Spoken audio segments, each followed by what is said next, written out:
Muchas horas de vuelo. Ayer fueron 9 horas de vuelo. ¿Ya están aquí los compañeros que fueron? No, ¿verdad? Están dormidos porque es que muchos regresaron ayer en la noche. Bueno, hoy es 20 de noviembre, se conmemora el inicio de la Revolución Mexicana. Va a ser una conferencia hoy breve, porque tenemos una ceremonia de ascensos con la Secretaría de la Defensa Nacional y después el desfile. Entonces, el día de hoy está con nosotros Ernestina Godoy, consejera jurídica, y Arturo Saldívar, coordinador general de Política y Gobierno, porque el día de hoy enviamos 3 leyes secundarias relacionadas con la reforma constitucional al Poder Judicial. Las va a explicar la licenciada Ernestina Godoy. Y también ya muy pronto se cierra el registro para todos aquellos que quieren ser jueces, magistradas, magistrados, ministras, ministros. Y el ministro Arturo Saldívar pues nos va a hablar sobre este tema también. Y finalmente tenemos Infodemia con Miguel Ángel. Entonces le doy la palabra a Ernestina y después a Arturo Saldívar y después, terminando la mañanera, Infodemia. Adelante. Con su permiso, Presidenta. Buenos días a todos y a todos. Como bien lo acaba de mencionar la Presidenta, seguimos avanzando en preparar que esté todo fundamentado, que se tenga todo el andamiaje, ya lo tenemos constitucional, pero todo el andamiaje de leyes, el andamiaje secundario, leyes, reglamentos. Vamos a estar avanzando en todo, porque requerimos que cuando entre el nuevo Poder Judicial, que entre las y los nuevos ministros, magistrados y jueces tengan elementos para poder llevar a cabo su función. El día de hoy ya hemos presentado, les habíamos comentado, como leyes secundarias, la LEGIPE y los medios de impugnación. Hoy la Presidenta va a enviar 3 iniciativas: la ley orgánica, la nueva ley orgánica del Poder Judicial. Básicamente estamos, obviamente, armonizando con la reforma, reorganizando la forma en que tiene que trabajar sobre todo la Corte, ¿sí? Recuerden que van a ser 9 ministros, ya no van a trabajar en salas, entonces era necesario que la nueva ley orgánica estableciera con claridad cómo van a trabajar.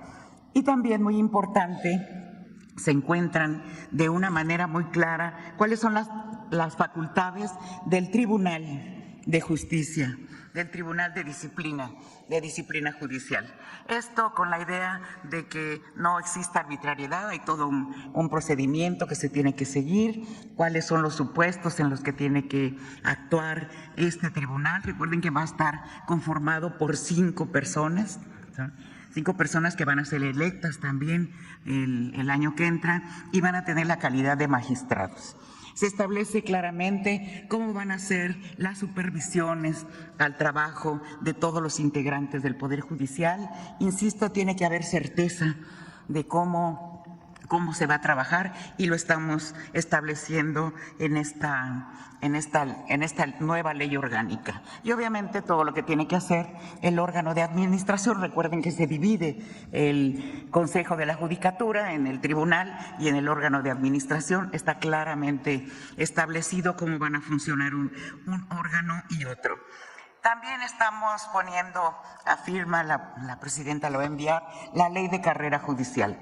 También para que no haya ninguna duda de que continúa la carrera judicial y cómo va a continuar esa carrera judicial. Se está buscando fortalecer a la Escuela Nacional de Formación Judicial, que no solamente va a dar servicio al Poder Judicial, sino incluso se abre la posibilidad para que capacite a integrantes de fiscalías e integrantes de policías. Entonces, hay un fortalecimiento de la carrera judicial con esta nueva ley. Y una que es armonizar todo lo que tiene que ver igual con responsabilidades, es la ley de responsabilidades administrativas, que también tiene que haber certeza qué faltas son y qué sanciones son las que se tienen que aplicar.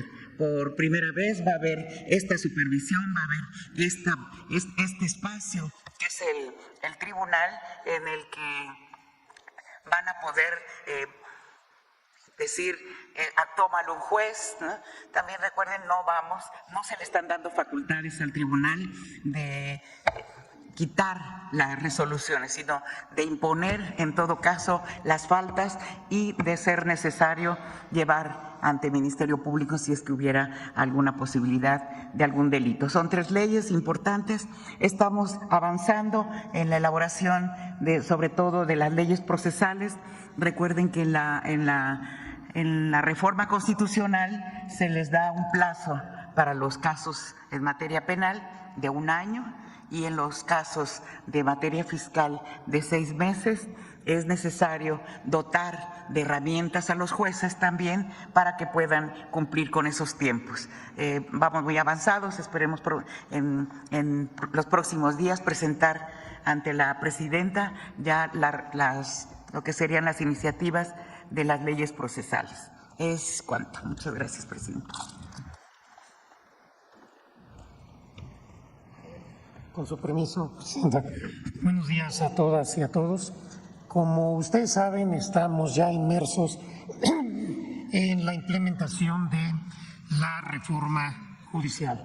Si pudieran poner la que sigue, por favor.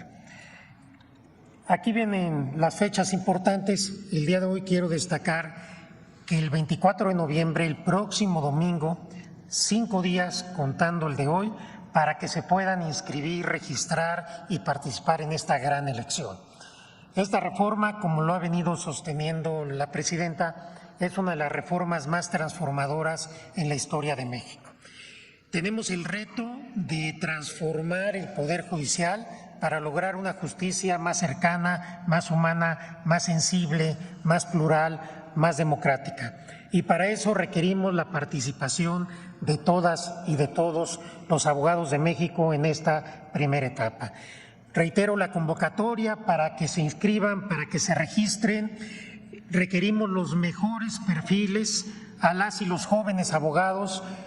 Les comento una vez más que es una gran oportunidad de hacer una carrera dentro del Poder Judicial, impartir justicia, una de las funciones más hermosas que puede tener un abogado o una abogada, y a los abogados y abogadas ya formados también es una muy buena manera de consolidar o concluir una vida profesional. El gran reto que tenemos en los comités de evaluación, la siguiente por favor, es que requerimos tener 5,410 perfiles de candidatos y candidatas para ministras, ministros, magistrados y magistradas del Tribunal de Disciplina Judicial, las dos vacantes que hay en la Sala Superior del Tribunal Electoral, las salas regionales del Tribunal Electoral y los magistrados y jueces. En todos estos cargos hay cuestiones muy atractivas dependiendo de la edad, dependiendo de la formación, dependiendo del perfil. La que sigue, por favor. Una vez teniendo este número, habrá que hacer una insaculación en donde quedará prácticamente la tercera parte de los aspirantes y de los y las aspirantes, y tendremos 1,793 candidatos y candidatas que pasarán a la boleta por cada uno de los poderes. Debo decirles que la recepción de las y los abogados ha sido muy positiva, sobre todo a partir del día de ayer. Tenemos ya 1,000 personas registradas en el Comité de Evaluación del Poder Ejecutivo y estamos seguros que estos días va a empezar a incrementarse con mucha intensidad las inscripciones y los registros. Y los exhorto y las exhorto a que no lo dejen al final. Seguramente habrá muchas solicitudes al final y ustedes saben que siempre hay el riesgo de por alguna cuestión quedar fuera si es que no lo logran hacer dentro del plazo previsto. La que sigue, por favor. Aquí está el micrositio del portal en donde el Comité de Evaluación del Poder Ejecutivo estamos recibiendo todas las solicitudes, los registros, ahí viene toda la información, los correos en donde se les puede apoyar, etcétera. La que sigue, por favor. Concluimos esta, si ponemos la otra, por favor. Sí, por favor. ¿Qué cargos van a elegir? Aquí ustedes pueden ver los cargos que se van a elegir, ya los había yo adelantado, para la Corte, para el Tribunal de Disciplina, la Sala Superior del Tribunal Electoral, las salas regionales, tribunales colegiados de circuito y de apelación y los juzgados de distrito. Es una renovación de la primera parte de todo el Poder Judicial Federal y es una oportunidad única para poder participar y ocupar la vida profesional impartiendo justicia. Aquí pueden ustedes conocer los requisitos, si ustedes se acercan al micrositio, vienen todos los requisitos de manera muy sencilla, muy amigable. Continuamos, por favor.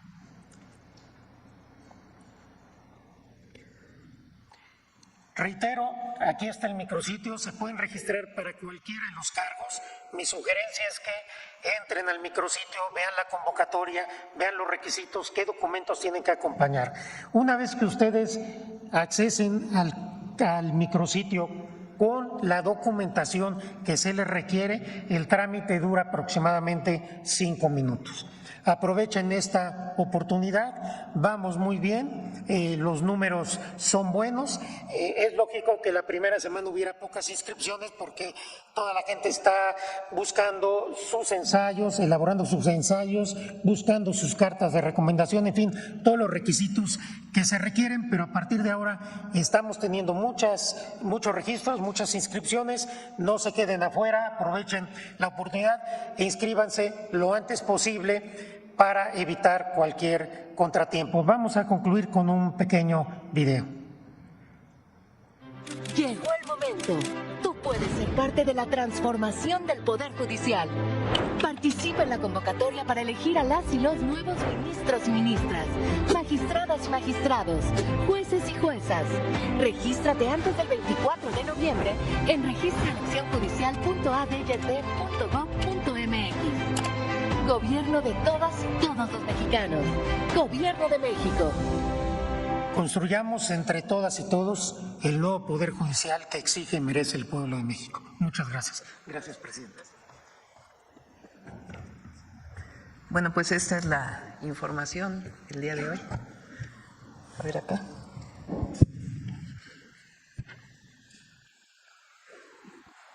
Gracias, presidenta. Juan Bautista, de Voces de Periodista.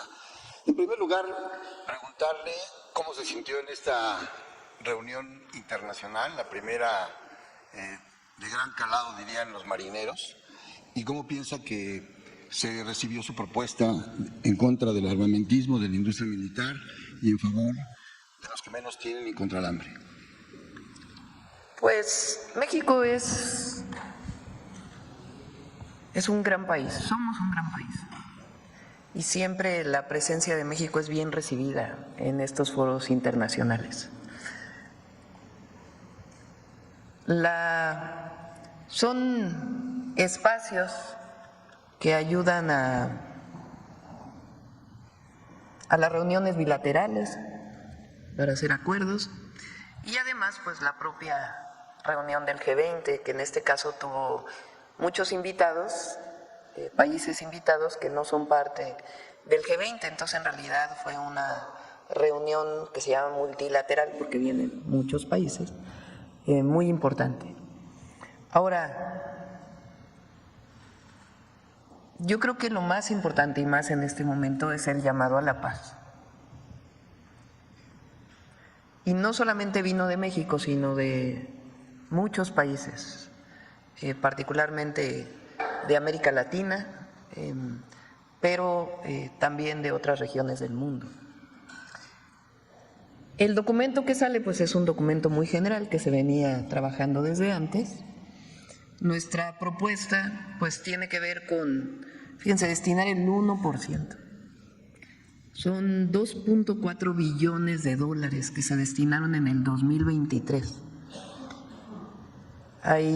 Nosotros en México llamamos billones a los millones de millones, 12 ceros. En otros países esos son trillones, por ejemplo en Estados Unidos se le dice trillones porque ellos no tienen los miles de millones.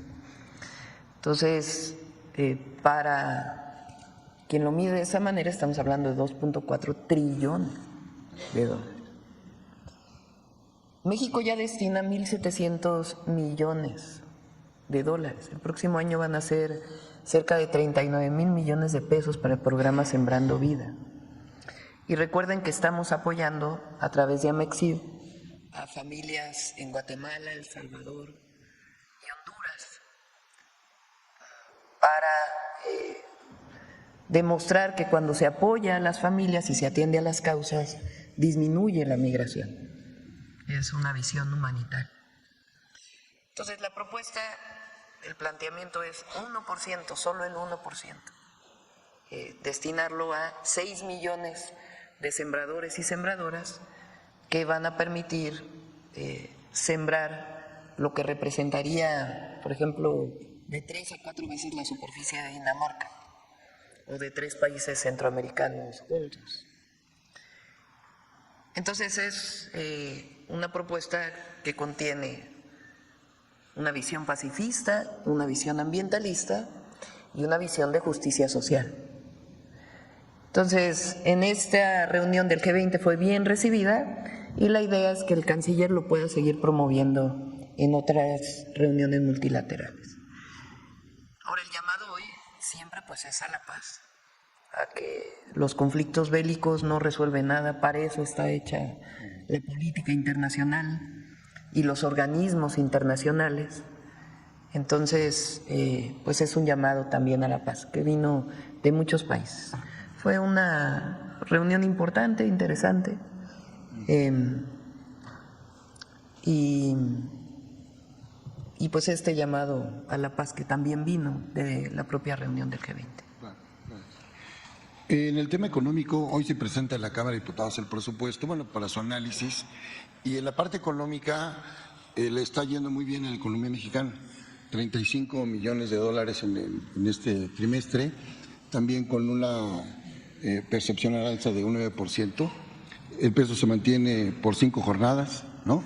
Y nos ubicamos como el primer país que produce y está en la parte de la formación automotriz también, ahí tenemos un primer lugar superando incluso a Canadá. ¿Cuál es su opinión en este momento, dado que los ojos pareciera que de los críticos de siempre, esperando que haya un resbalón cuando pues, las cifras están indicando lo contrario y hay una decisión de lo que va a ser el presupuesto para el año que entra?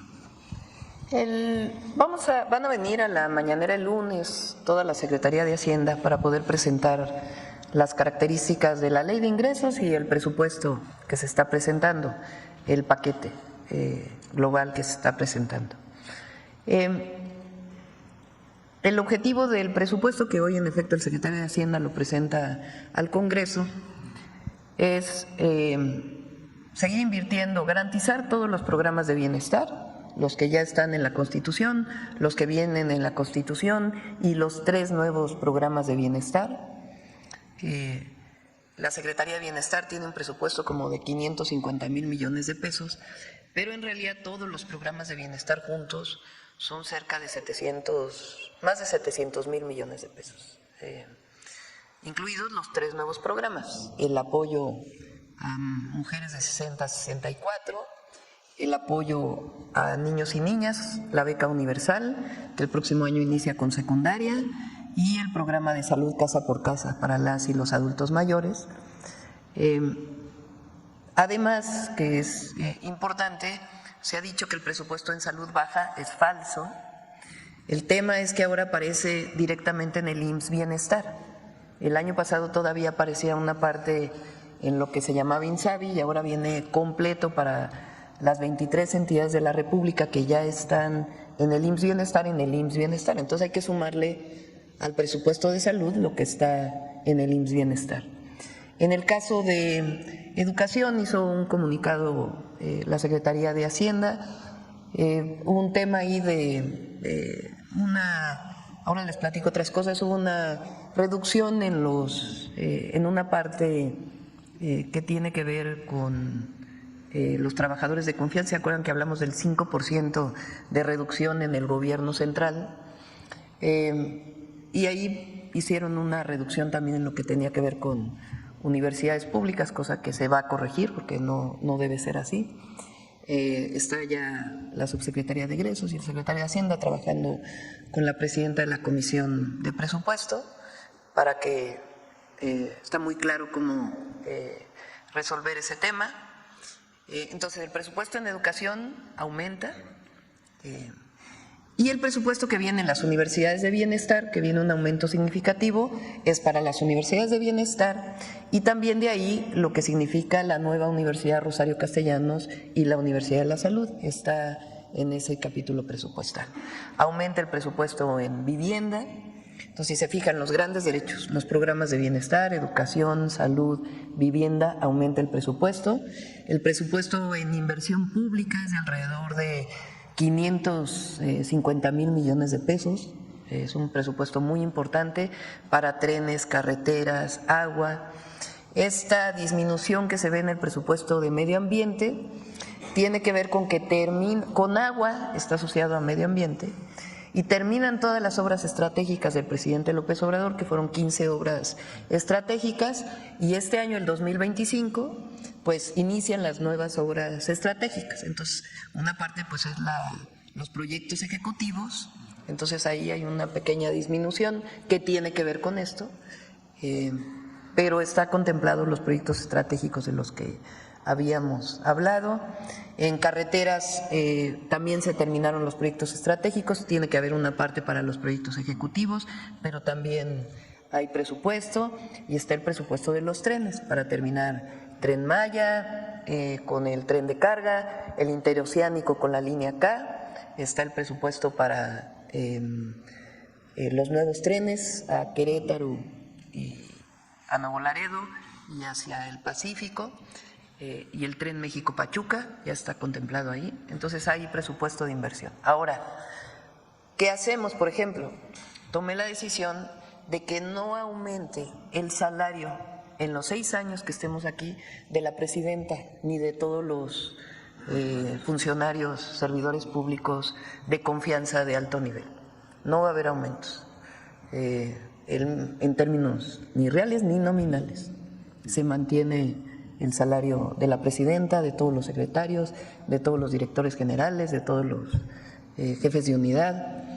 Hay una disminución que no afecta a la operación en algunas áreas que todavía podían disminuir, entonces es un presupuesto muy responsable. ¿Qué más? Por ejemplo, estamos estimando un crecimiento económico de alrededor de 2.3%. Hay quien dice que no va a ser así, sí va a ser así. Vamos a estar trabajando. El secretario de Economía tiene un portafolio de inversiones muy importante para México y además estamos trabajando en una serie de acciones de inversión mixta que son muy importantes. Se acabaron las viejas APPs, pero hay espacio para inversión sin perder soberanía y otros esquemas de inversión que tenemos muy claros en distintas áreas de la economía nacional. No va a aumentar la deuda en relación al PIB. Este año hubo un ligero aumento de la deuda, entre otras cosas, por el tipo de cambio y otros temas, pero no estamos planteando, es decir, se mantiene la relación deuda-PIB. En fin, este es en general el presupuesto que se está presentando. Y el déficit se plantea en 3.9% general y presupuestal de 3.1%. Entonces es un presupuesto muy responsable que hemos estado trabajando. Van a aumentar los ingresos por varias acciones que vamos a hacer sin necesidad de una reforma fiscal. Entonces todo eso va a presentar hoy el secretario de Hacienda y después vendrá también la comparecencia en su momento de la subsecretaria de Egresos. Entonces es un presupuesto muy responsable que estamos planteando. Gracias. Por último, un tema altamente sensible. En Voces del Periodista le hemos dado... Y por cierto, para terminar en efecto, o sea, nuestros adversarios, ¿qué quieren? Que le vaya mal a México, que le vaya mal al país. Ellos apuestan a que le vaya mal al país. O sea, en vez de estar haciendo planteamientos positivos, su objetivo es que le vaya mal a México. Y no le va a ir mal, nos va a ir muy bien. A un mes de su gobierno, las cifras indican otra cosa en este momento, ¿no? Sí. Reforzando lo que usted está diciendo. Ayer presentó el canciller, el secretario de Economía, y el canciller está trabajando también muy de cerca en ello, de cómo aumentó en el último trimestre la inversión extranjera directa, y está la economía de México está bien. El Buen Fin ya va a presentar las cifras también Profeco, y fue un momento en donde se ve pues que hay recursos en las familias mexicanas destinadas al consumo. Gracias, Presidenta. Por último, comentaba que en Voces del Periodista le hemos dado mucho seguimiento a la voz ciudadana y a la denuncia. Algunos compañeros, incluso aquí también en sus portales, tienen este registro que ya aquí el secretario de Seguridad Ciudadana nos había expresado, de que todos los delitos han descendido menos el de la extorsión. Incluso ha crecido en un 35%. Entonces aquí, Presidenta, funcionarios, tenemos pruebas, tenemos nombres, tenemos las cuentas bancarias, tenemos los testimonios de los individuos que han estado extorsionando a los ciudadanos. Y uno de ellos es este señor, que se llama Arturo Medina Montoya, se hace pasar por Investigación Nacional Antifraude. Todavía le comuniqué el día de ayer que cómo le iba a hacer para resarcir el monto que le he estado exigiendo a varias personas semanalmente de 20,000 pesos para reponerle, según esto, lo defraudado. Y vemos que hay una complicidad de los bancos. Hay otra demanda que tiene ahí en Banorte, donde un particular, un abogado está llevando esos casos. Ya hay un fallo para que les restituyan cierta parte del fraude y la dirección del banco no opera. En el caso de este señor, que yo incluso he hablado con él, se hace pasar como integrante de la Procuraduría Capitalina y que tiene su oficina aquí en la delegación Cuauhtémoc. He asistido, nadie lo conoce y sigue hablando por teléfono con un cinismo rampante. Entonces, yo en este momento estoy pidiendo pues la protección, en este caso, para la víctima que está haciendo este señor. Su teléfono es el 56 23 21 17 58 y se llama Arturo Medina, se hace pasar por funcionario y le pueden marcar en este momento. Entonces pido que la Unidad de Inteligencia Financiera, la Procuraduría Capitalina, si es que tuviera que ver, porque el asunto, Presidenta, viene de alguien que está filtrando los datos del Banco del Bienestar, porque le están hablando a las casas particulares de las personas y les dicen que les van a dar un monto, que entreguen sus cuentas y que les van a dar una nueva tarjeta a partir de que, yo tengo el seguimiento desde antes que se fue el presidente, un mes antes estamos con todo esto y continúa el fraude. En mi cálculo al menos es que a la semana estos individuos están llevando 5 millones por estar defraudando a las personas solo por teléfono. Incluso esta fotografía que estoy mandando, yo dudo mucho que sea su identidad y él dice que tiene cédula y que lo puede ver en cualquier lugar. Entonces pido ahí, primero por la denuncia de una manera formal, y si es necesario ir ante el Ministerio Público, yo tendré que hacerlo para resguardar, en este caso, la identidad de las víctimas. Es cuanto, Presidente. Sí, si nos ayudas ahí con Adriana para que le pases todos los datos y que podamos atenderlo a partir y le daremos a la Fiscalía General también la información. Aquí. ¿Qué tal, doctora? Carlos Guzmán, de 4 Mía Telecomunicaciones. Preguntarle si nos puede ahondar en las conclusiones del G20. En los 75 puntos de la declaratoria final, en el 22, está el tema de los superricos. Sí me gustaría que ahondara en ese tema, obviamente es también propuesta del presidente Lula, también que ahonde justamente en el tema que tiene que ver con la cuestión ambiental. Usted propuso el tema ambiental, se aprobó, finalmente está en esta declaratoria final, que nos hable de eso y también, obviamente, de las conclusiones que se tienen en este G20. Por ahí comentaba antes de abordar el avión, de que habló con el presidente Biden, que le pidió justamente nuevamente el tema del Mayo Zambada, que den la información, ahora sí personalmente, que nos hable también de lo que trató con el presidente Trudeau, de lo que trató con el presidente Xi Jinping, obviamente, que tuvo a los dos importantes del mundo, los más importantes. Que nos hable de eso, por principio de cuentas, doctor.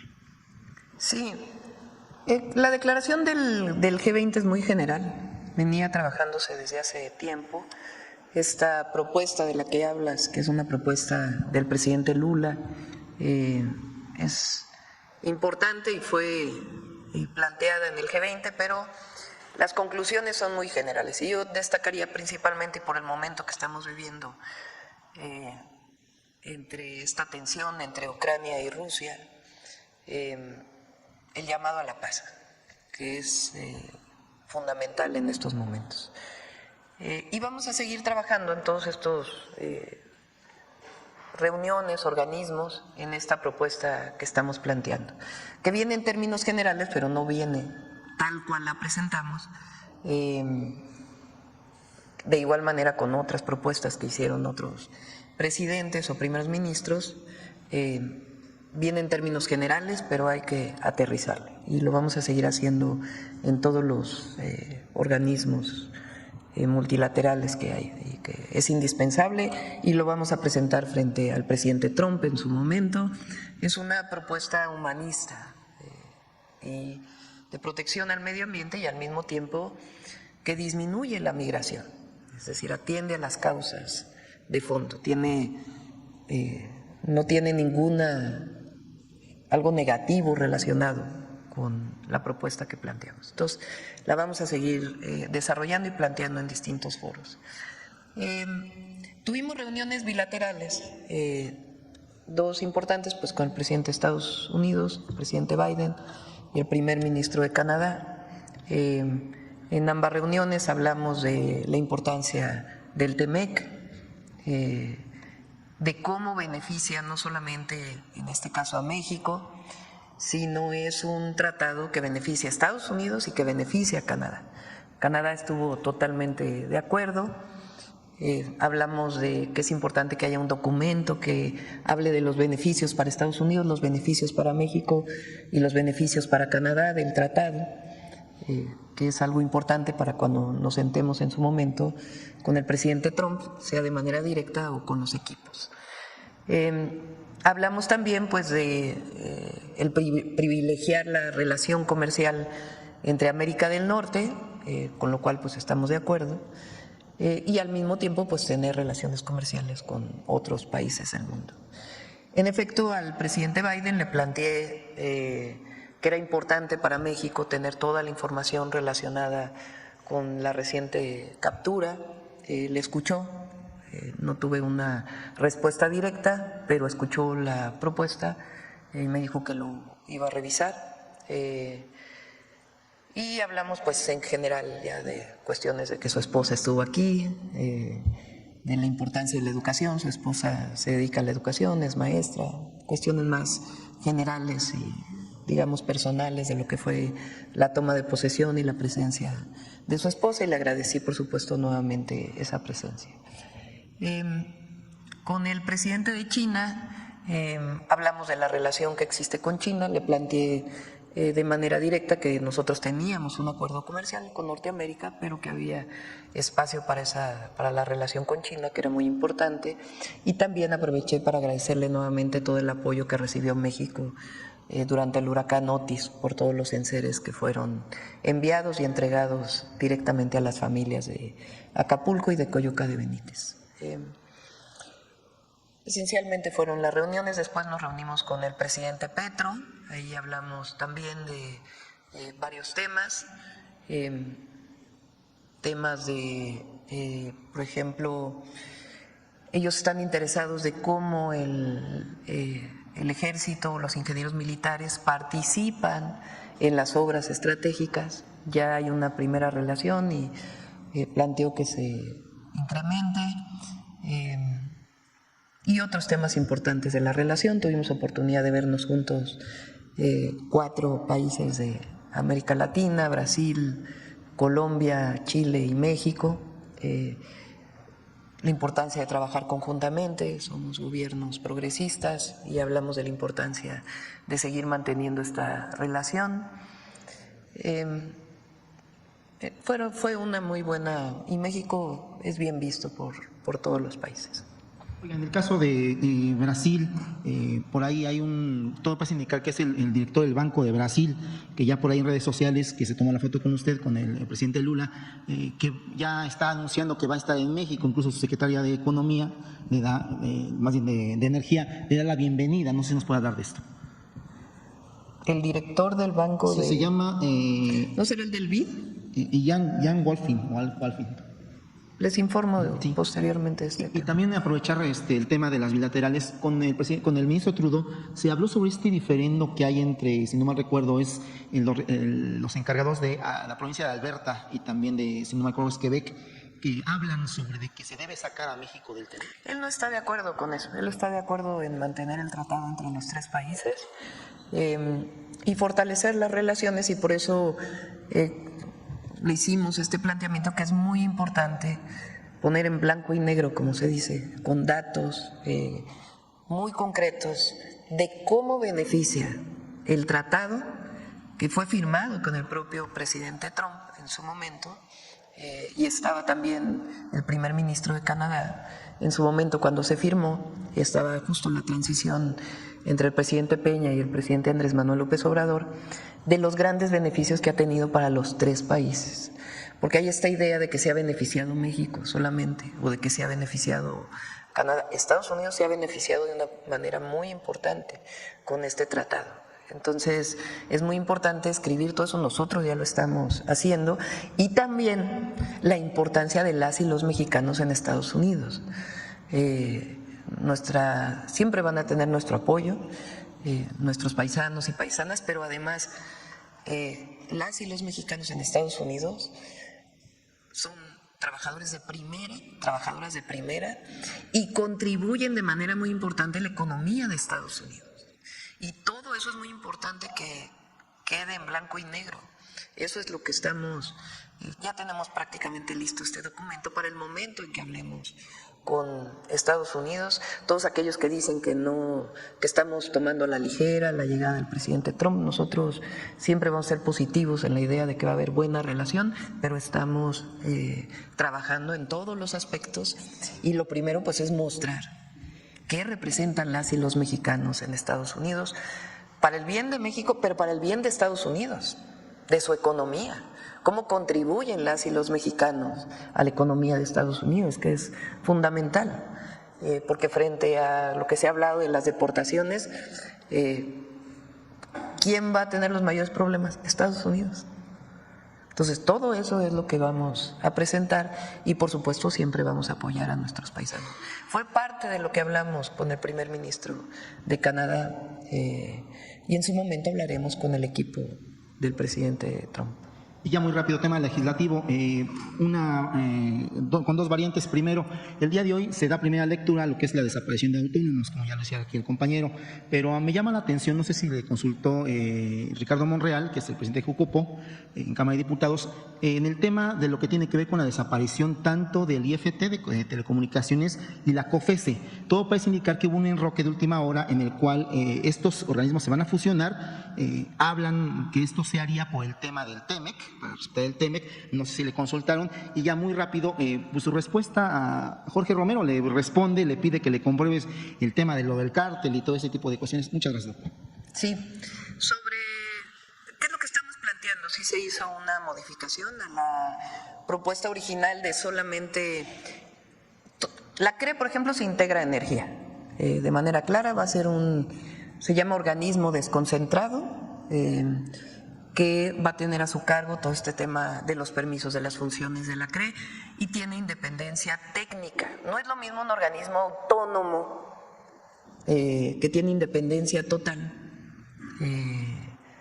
incluso presupuestal, y que ellos deciden cuánto presupuesto envían, cómo lo gastan, etcétera, y todos los problemas que ya sabemos que hubo con estos organismos, y la cantidad de recursos que utilizan. a que tenga independencia técnica, que quiere decir que haya ciudadanos ahí que puedan estar también revisando y que se haga de manera transparente y con criterios técnicos la asignación de algún permiso. Entonces, en la CRE eso ocurre, en otros organismos se integran directamente a las secretarías. COFESE, IFT, ¿qué planteamiento hicimos? Que se haga un organismo descentralizado en la Secretaría de Economía, que es un organismo cuya función principal es la función de antimonopolio, es decir, que haya competencia. Ese es el objetivo de estos organismos. Entonces, se juntan en un solo organismo, que es un descentralizado, que tiene independencia técnica. Así viene también en el tratado, así ocurre en Estados Unidos. Entonces se plantea eso en la Constitución y ya la ley secundaria establecería cómo se nombraría a su titular, si es directamente por el Ejecutivo o tiene una ratificación por el Senado, pero ya sería parte de la ley secundaria. Y también tendría ciudadanos que garantizaran esta independencia técnica del organismo. Entonces se mantiene el espíritu original de desaparecer los autónomos, pero se hace un área especial para poderle dar garantía a la función antimonopólica, de garantizar la competencia y de garantizar pues que se cumple también con lo que está planteando el tratado, lo que plantea el tratado, obviamente sin perder nuestra soberanía. Entonces ese es el planteamiento. El INAI sí desaparece y entra una función en una área especial de la Secretaría Anticorrupción y de Buen Gobierno y se mantienen los criterios que formalmente constituyeron al INAI, sin necesidad pues de estos grandes organismos, grandes gastos, viajes al extranjero, bla, bla, bla, bla, que no lo necesita el país.